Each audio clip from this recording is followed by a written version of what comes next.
Michèle Rezer, bonjour. Bonjour. Bienvenue dans le Buzz Média Orange Le Figaro. Alors, auteure, réalisatrice, mais aussi productrice. Je rappelle que vous êtes membre du CSA, du Conseil supérieur de l'audiovisuel depuis janvier 2005. Et vous avez notamment en charge, je le rappelle, la présidence des groupes de travail télévision nationale privée dite gratuite, la production audiovisuelle et également l'émission cinéma et musique. Et pour évoquer votre actualité, je vous propose de découvrir le chiffre du jour. 93%, c'est le pourcentage des œuvres inédites en France en 2008, selon les travaux du CSA, justement. Et les travaux donc, qui ont été financés par les chaînes hertziennes historiques. Est-ce que ça veut dire que finalement, 5 ans quasiment après la percée, l'émergence des chaînes de la TNT, le paysage n'a pas franchement changé? Non, ça veut dire que en France, on a un système vertueux, vous le connaissez, donc les chaînes historiques ont un chiffre d'affaires important, donc qui les assujettit à des obligations de production inédite. C'est donc elles vont produire des programmes attractifs qui va générer de l'audience, et cette audience va amener des recettes publicitaires qui vont augmenter, qui vont nourrir le chiffre d'affaires, qui va refinancer la production. Alors c'est un système vertueux. Évidemment, si on n'a pas si on n'a pas ces programmes attractifs, on va pas avoir d'audience, on va pas générer de recettes publicitaires, et ce cercle de vertueux va devenir vicieux.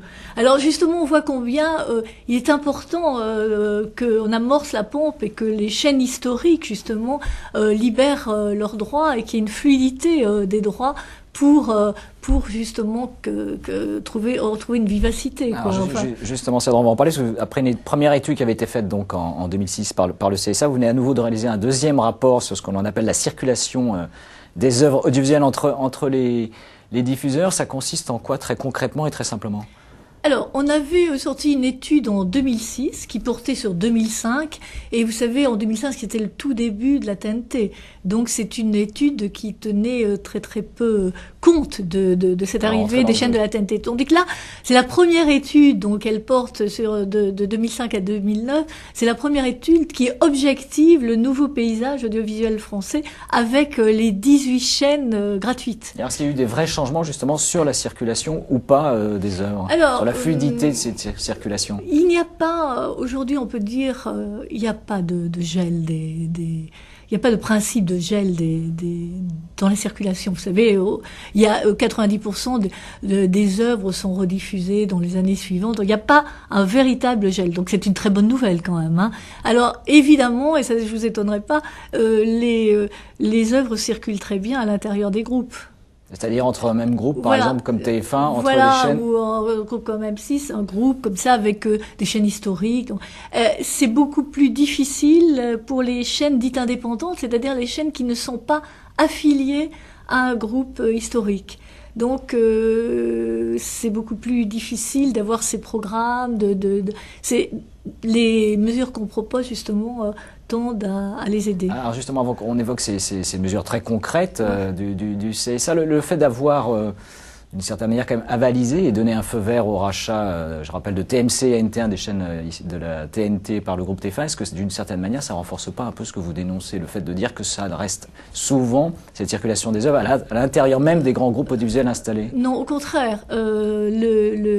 La négociation qui s'est faite avec TF1 sur ce rachat de NT1 et de TMC a été une négociation, ça s'est pas fait en une heure, hein. Donc on a eu beaucoup de discussions, et elle a abouti à des engagements pris par le groupe TF1 sur cette question en particulier. De la circulation des œuvres en particulier. Justement, concentration ne veut pas dire rigidité du marché, et les mesures qu'on leur a demandées et auxquelles ils vont se soumettre vise justement à cette souplesse et à cette fluidité du marché. Dans les accords qu'on a pris et qui sont conventionnels, hein, là c'est inscrit dans les conventions, ils ont pris des engagements qui sont pour la circulation des œuvres, ils ont pris des engagements qui sont ceux du service public. C'est quand même rare, hein. Donc vous savez, je vous rappelle quand même que je sais pas comment on peut appeler ça, cet accord a été loué par toute la profession, hein. C'est-à-dire les gens qui nourrissent les contenus, les auteurs, les réalisateurs, les producteurs, sans lesquels il n'y a plus de chaîne. Tout le monde a loué les accords qui avaient été conclus autour de ce rachat de NT1 et TMC par TF1. Alors je reviens sur un instant comme sur le rapport, donc sur la libre circulation des œuvres, sur cette fluidité que vous souhaitez concrètement. Qu'est-ce qui va se passer après la publication de ce rapport? Alors nous, ce sont des propositions qu'on fait. Là, par exemple, vous évoquiez le cas de TF1. C'est plus des propositions puisque c'est inscrit dans leur convention et qui se sont alignés. Par exemple, je pense à la libération des droits de diffusion après la dernière diffusion sans attendre la fin d'exclusivité liée au contrat. C'est une obligation à laquelle donc ils ont accepté et qui est celle d'un engagement qu'a déjà pris France Télévisions. Donc là, on voudrait le généraliser. En fait, ce qu'on propose, c'est de le généraliser. Nous, on n'est pas le législateur. Nous, par contre, quand on signe des conventions avec les chaînes privées gratuites, on peut introduire un accord avec elles, des éléments là, pour TF1, c'est conventionnel maintenant. Alors, je vous ai parlé de ces petites chaînes, disons, de ces chaînes indépendantes, c'est-à-dire indépendantes qui ne sont pas affiliées à un groupe, pour les aider et pour leur donner accès à cette production inédite qui est attractive. Parce que le problème, c'est pour attirer, pour avoir de l'audience, il faut quand même diffuser des programmes attractifs qui n'ont pas 20 ans d'âge. Donc, voilà, il faut qu'il y ait une certaine fraîcheur. Et il y a un exemple comme l'émission Apocalypse, d'ailleurs, qui avait introduit dès son plan de financement une chaîne comme Planète. Et donc, on demande aux chaînes d'introduire des chaînes comme ça indépendantes dans leur plan de financement. Et vous allez me dire, et pourquoi? Pourquoi? Ça permet de les associer. C'est surtout qu'elles pourront récupérer le programme dans l'année qui suit, et pas attendre 5-6 ans, comme ça se fait dans le meilleur des cas.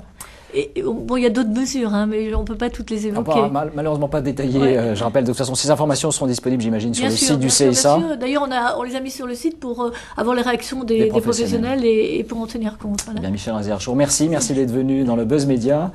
Et nous nous retrouvons dès lundi avec un nouvel invité du Buzz Média. Ce sera Marie-Laure Sotit-Chalon qui vient de prendre la tête de aufeminin.com. Merci encore et très bon week-end.